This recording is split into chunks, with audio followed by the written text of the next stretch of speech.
into it though, because I don't want to waste your time. Sure.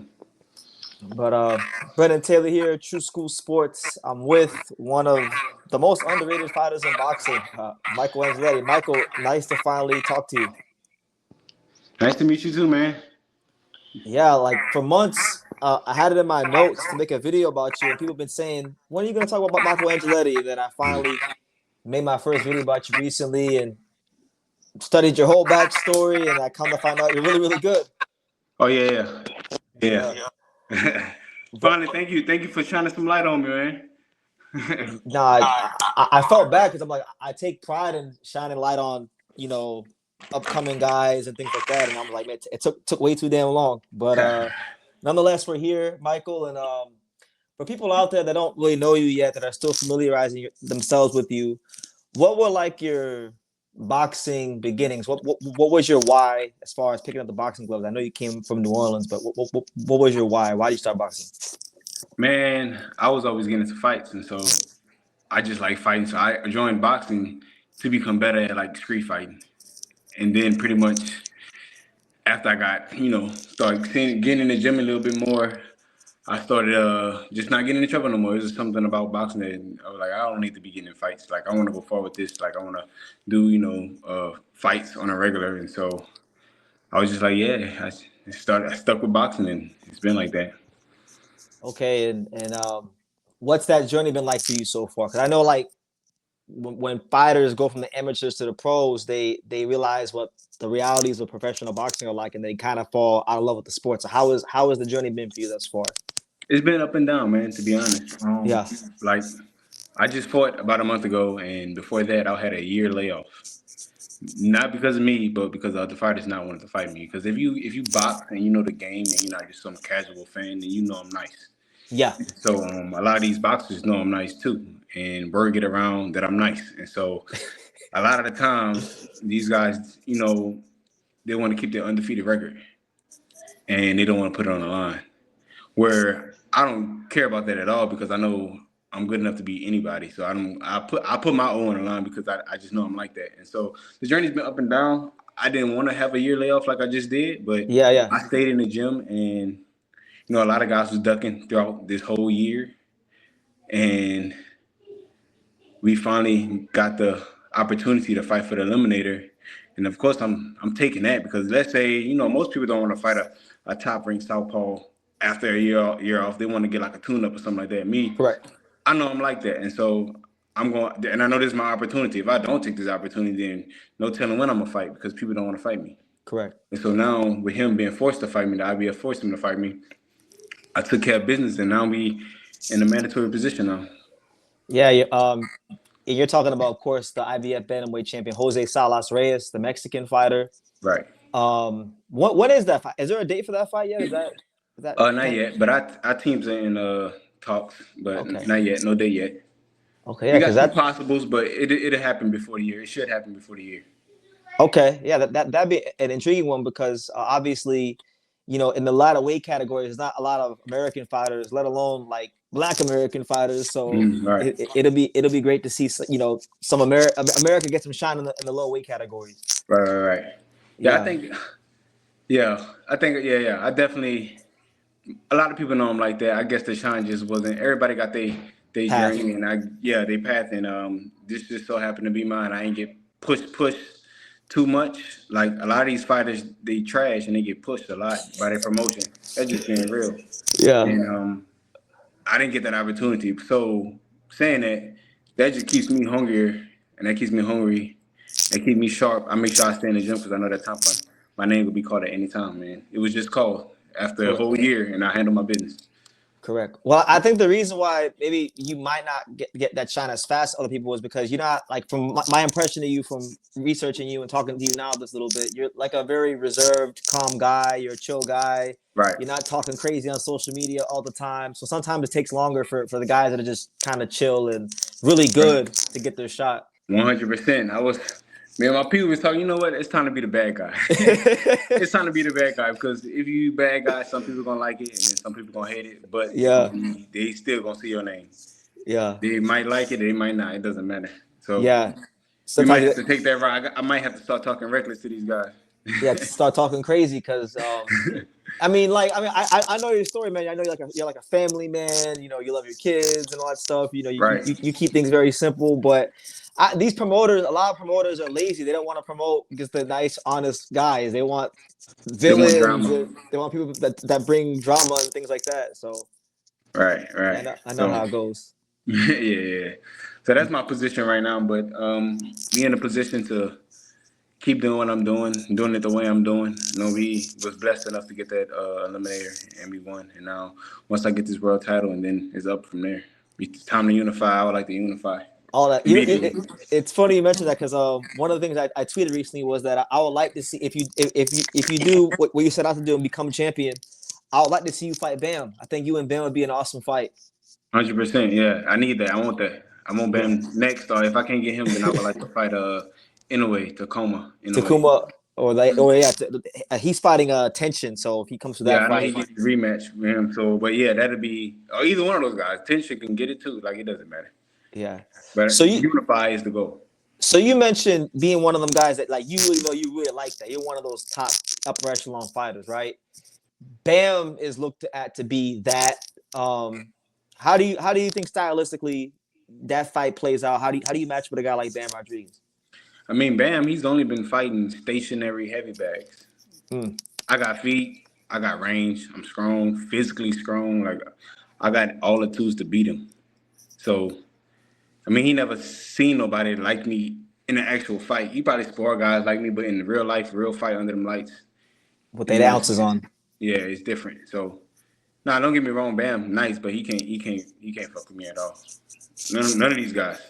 No, not one. So you're the best bantamweight in the world. Absolutely, absolutely. Why do you feel that is? What makes you the best bantamweight in the world? Just my skill level, my IQ, my ability to adjust. I get in there with champions and I do my thing, and they be a lot of times they're bigger guys, and just getting there with guys with other high IQs, and I'm able to hold my own, if not do better sometimes. But that's why I know Yeah. I'm where I need to be. I'm where I'm at for a reason. You got a really diverse style. I watched through a lot of your fights, what I could find on YouTube, and Hmm. with you being a tall, rangy guy, people always would expect you to be on the outside or maybe wait to counter from the mid range. But no, you're very comfortable fighting on the inside. I've seen you hurt guys with body shots. All the time. Um, you seem to have a very good. You seem to excel at all different ranges. I would say, Right, right. That's what we yeah, train for. We not one dimensional at all, and that's another reason why my IQ I can adjust to any style that I get in the ring with. Um, I love fighting inside. I started boxing in Texas, so all I was seeing was inside fighters and Hispanic fighters and Mexicans and stuff like that. And so I, I had no choice but to learn that type of style and bring my Black American finesse to it, yeah. add to it. And so I could do a bit of both. I could be inside, outside, doesn't matter, mid range, counter, be on attack, like everything. Yeah, you mentioned sparring a bunch of Mexicans in the Texas boxing gyms. Early on, when you were younger, like were there any sparring sessions where the Mexicans really like they got to you on the inside? Oh, all the time. And Yeah. I had options to box and do my thing, which works sometimes, but it's some days where you like my legs ain't working. So I gotta fight on the inside. I gotta fight this dude on the inside. And yeah, definitely sparring session like that. But that would made me better, and that's why I'm good. I'm as good as I am because I had those building blocks in my early career. So that's why I'm how I am now. So you have the answer to all the questions at 118. You can get it however you want it. If you want to fight on the outside, you can get it there. Outside, you can get it there. Okay. All right. Michael, as far as maybe outside the ring, I know you do a bit of real estate on the side. How did that come about? How did you get into the whole real estate thing? Man, I was at a gym in Miami. It's probably about 2016 or You said 17. Miami? No, no, no, no. I was in a Oh, boxing gym. I'm saying I was in a boxing gym. It was about 2016, 17. It could have been 2018. okay. But one of the kids that was in the gym, his dad was a realtor, and I didn't know that at the time. But I seen the way he carried himself, the way he didn't flaunt his money, but But you knew. But I knew I like this man got it. Like, what you doing? Like, I need to be doing what you doing. Like, I don't Yeah, want it yeah. like that. And so he let me know he was a broker, and he started putting me on to different things. And he's basically my mentor at that time of my life. And he put me on some different game. And I said, you know what? I would like to do this too. Like, it's my own schedule. Being a realtor, I don't have to. You're under a brokerage, but you don't work for nobody. It's your own hustle. And so Okay. I like being my own boss. And so that kind of what led me in that direction, and it's been good ever since. Has that helped your boxing career at all? Like, But absolutely, because yeah. of course, first starting off, you're not making a whole bunch of money, and so you need to keep some type of income coming in, and so that's what the real estate was for. But also, like I said, it's my I don't work for nobody, and so even though I was hustling doing my thing with the real estate, I still had time to go to the gym and still dedicate myself, and I wasn't working under nobody, being a being a real estate agent. Yeah, and you still have time to spend with your family, things like that. Right, exactly. Okay, okay. As far as because I watched the documentaries about you that are on YouTube, and one thing that is really big is your family, right? Your kids and things like that. How has being a family man kind of helped you in as a fighter? Um, it's motivation, cause I know they see me on TV, or they see me on fighting all the time or in the gym. I just want to make sure that I make the most out of it. So every day I'm making sure that I'm giving my all. So it's definitely helping me and motivating and encouraging to see them looking at me and looking at dad take care of business. So I want to keep them happy. They're my main, supporters, my family, my main supporters. So I want to make sure they're happy. Like I do this for them. Yeah, and like set a good example, right? Exactly. Yeah, I want to show them. Like I have a son, and of course he's gonna grow up and be a man one day. So I need to be a good example to show him what it's like. So that's my ultimate, goal for them, for my kids, for my family. Yeah, that's the most important thing is your family for sure. Um, I what's your promotional situation right now? Because I know you were PBC Prospect of the Year. Hmm. You fought on Pro Box. You were out there in Japan. You fought on 3150 promotions. Do you have a promoter or are you a free agent at this point? I'm with PBC. Oh, PBC guy. Yeah, I'm still PBC. Okay, Yeah, okay. I'm still with PBC. What's I guess what's the experience been like working with PBC? Because they don't have like the biggest stable these days. I feel like they had more fighters, maybe 10 years ago. But Right. Yeah, how, yeah. how has that been with PBC? It's been good. They've been a blessing to me. PBC been looking out for me in every way they can. Like I couldn't get fights when I wanted to get fights, but we had to make it happen the way we made it happen. Like everything is business, so everything had to be smart and calculated the way we're doing it. And they've been a blessing. It's been a blessing that I've been able to work with them. No, correct. You mentioned being like, would you be in real estate and then you were working with Al Haymon? Have you talked to Al Haymon maybe about financial stuff? Because I know like I hear all these stories about how Al Haymon puts certain fighters on game and things like that. Nah, not yet, not yet, Yeah, not because yet. the boxing to us people fans, even that's in the media. It's like Al Haymon's like a Loch Ness monster, damn near. Like Right, you never see right, him or hear yeah, from yeah, him. yeah. He a ghost. He is a ghost. But you never spoke to Al at all, or had any conversations even about your boxing career. Oh yeah, we had talks, but nothing about as far as like real estate and stuff like that. No. Okay. What's he like? Like what's he like to work with from the boxing standpoint, Al Haymon? I'm good. He makes it happen. Whenever you tell him you want something, he pretty much makes it happen.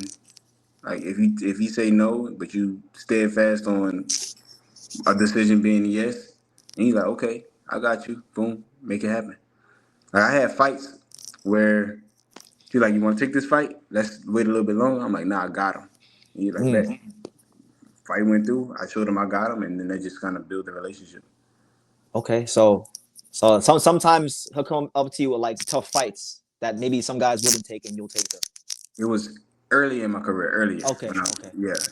Now everything we don't go with everything. No, Anybody. no. You're at the world level now. So it's different when you get into the top 15 championship Yeah. range and whatnot. We have never said no to anybody. So you were campaigning at 122 pounds early in your career. Did you move down to 118 because guys wouldn't fight you? Was that part of the reason, or was it just because maybe you felt that you would win a world title there? Like, why the move from 122 to 118? Well, you see how big I am. Yeah. They just wanted to make sure that I was comfortable there before I made that route to 118. Like that was another thing that they wanted me to stay at 22, but I was like, nah, I want to be 118. And so after me making weight a couple times, they're like, okay, you know what? He can do 118. Even though he's huge, he's big, he can still be 118. And so that's just the trust that they had in me after me making it happen and being a professional. They saw that, okay, this guy's for real. He's going to make 118. And that's kind of the reason why I stayed at 118. So the fights at 122 wasn't really my thing, but I know I could fight at 122. Like that's my plan to move up eventually.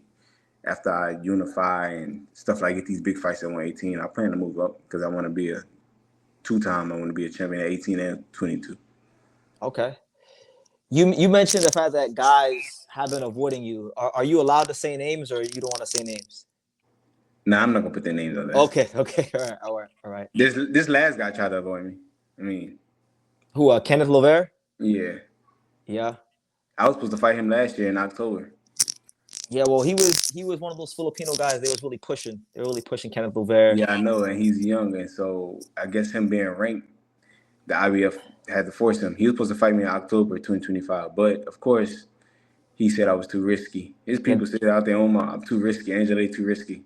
Yeah. But now, since the ranking system, we called everybody, because I think I was ranked like 6 or 7 at one point for my last fight in 2025. And of course, it's been a whole year since I fought, so I just kept moving back and back in the rankings. But me being, I think in October, I was like number 10. And so we was calling out everybody, number 9, number 8, number 7, number 6, going down the list. Nobody wanted to fight me. So we started sending emails to the IBF president that, hey man, these guys ducking, we trying to get busy. And so the IBF looked out, made sure I got my shot, and boom, I got my shot and took advantage of it. But yeah, we were supposed to fight in 2025. So I mean, I don't know if you know, but yeah, he was forced to fight me just now. Nah, I knew that. Because I was familiar with him before you fought him. You know? Yeah, so my team, and we had to send emails to the IBF to make sure it went through and happened. And so that's the only reason why it happened. These guys don't want to fight. They don't want to fight. Well, because I mean, you're very good, and your name ain't the biggest yet. So I would understand from a management standpoint why they wouldn't. But at the end of the day, if you're really the good, you got to fight what you got to fight. Right, exactly. Yeah. So thankfully we have the IBF, because the IBF, I would say, out of all the sanctioning bodies, they probably do the best job at enforcing whoever is number 1 and number 2. That's why we wanted to take this route, the IBF route. For sure. Speak about that fight, Michael. You know, you going to Japan, fighting Kenneth Llover. What was all that like, fighting in Japan? Man, it was cool. The people was really nice and respectful.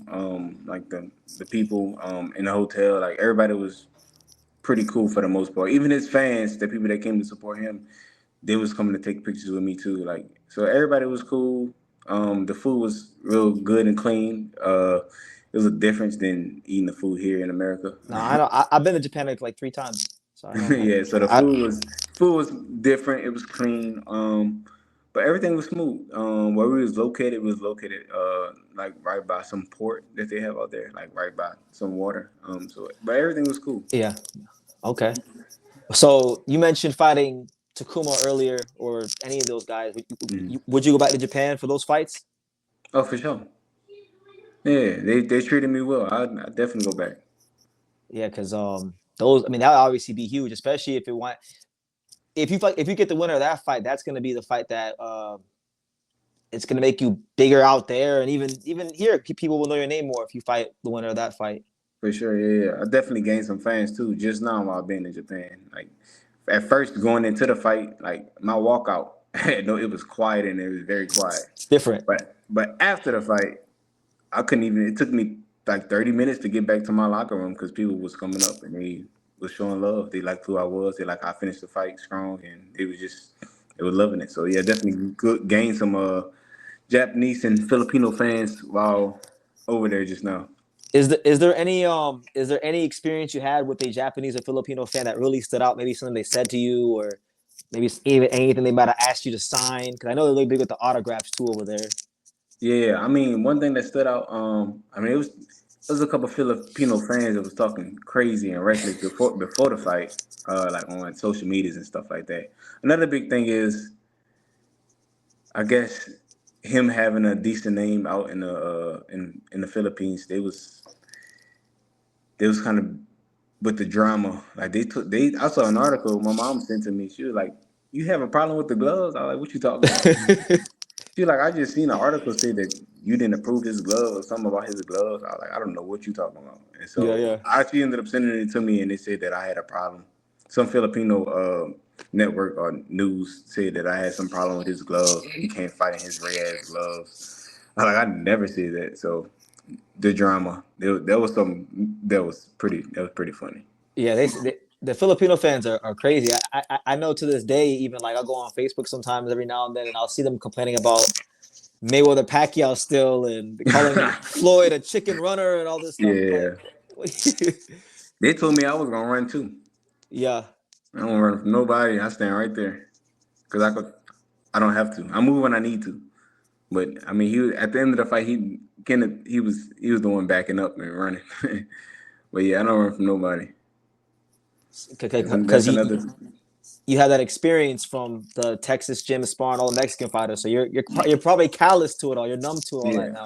I'm comfortable everywhere in the ring. I mean, we make sure we comfortable in the corners, in the close range, outside. We comfortable everywhere in the ring. Correct.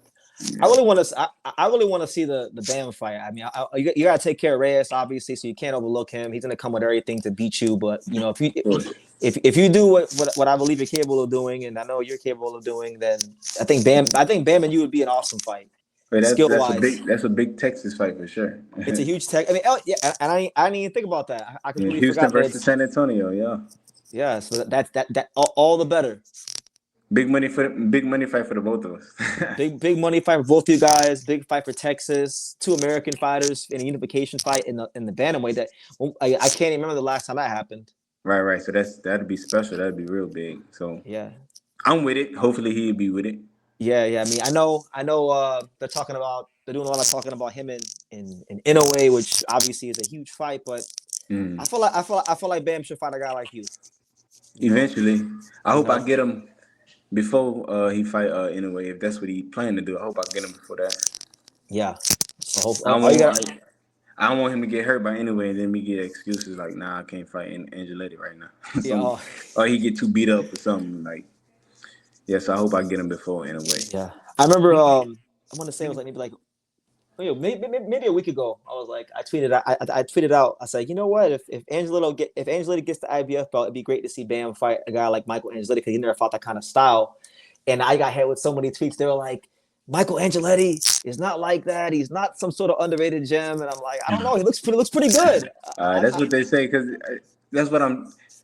The promotion people promote these sorry ass fighters and they think they're special, Yeah, but then the guys that actually are special they don't get pushed as much. it's ridiculous. I mean, I can name. I mean, I don't want to put nobody's names out there. I don't want to put nobody down. But like, Yeah, sure. I know so many fighters, much like yourself, that just put their head down. They go about their business.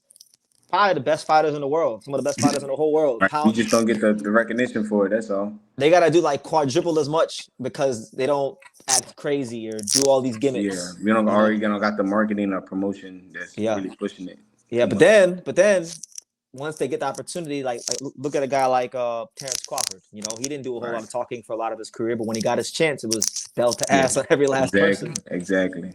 Yep. So So that's definitely what it is. A lot of people also say I don't fight anybody too, so that's another crazy thing. but they say that about everybody in a lot of weight categories because like they'll say Inoue doesn't fight anybody, but like he fought Stephen Fulton, he fought good fight, he fought Donaire. Like Yeah. it's always gonna be something for the most part. Like as a fighter, you're gonna be proving yourself to the day you hang your gloves up. Oh, for sure. I mean, people still talking crazy about Mayweather. Yeah. And he one of the greatest, so it comes with it.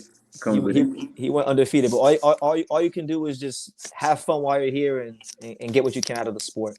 Yeah, it's funny to me. I don't pay no mind to that type of Yeah. stuff. But So you're not one of those guys that goes on social media and gets pissed off what the fans say.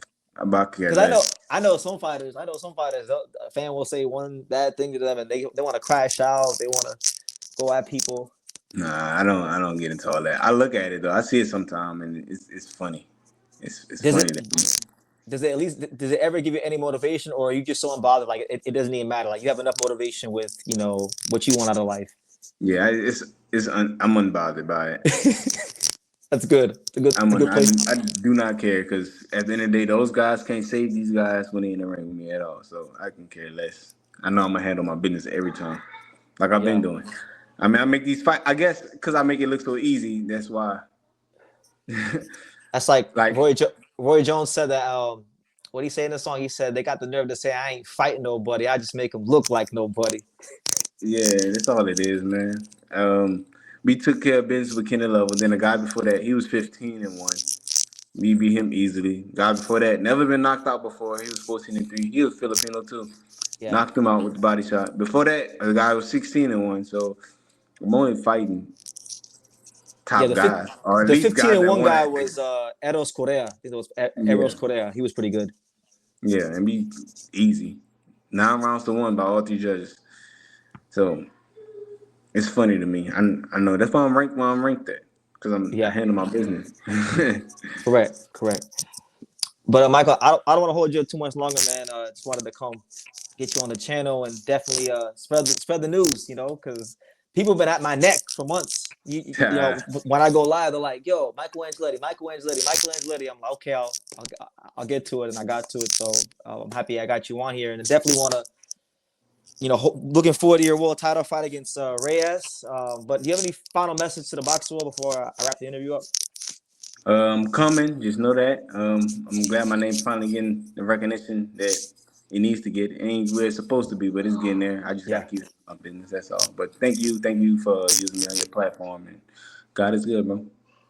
All right, Michael Angeletti, one of boxing's hidden gems, but not hidden for much longer. Thank you. Right.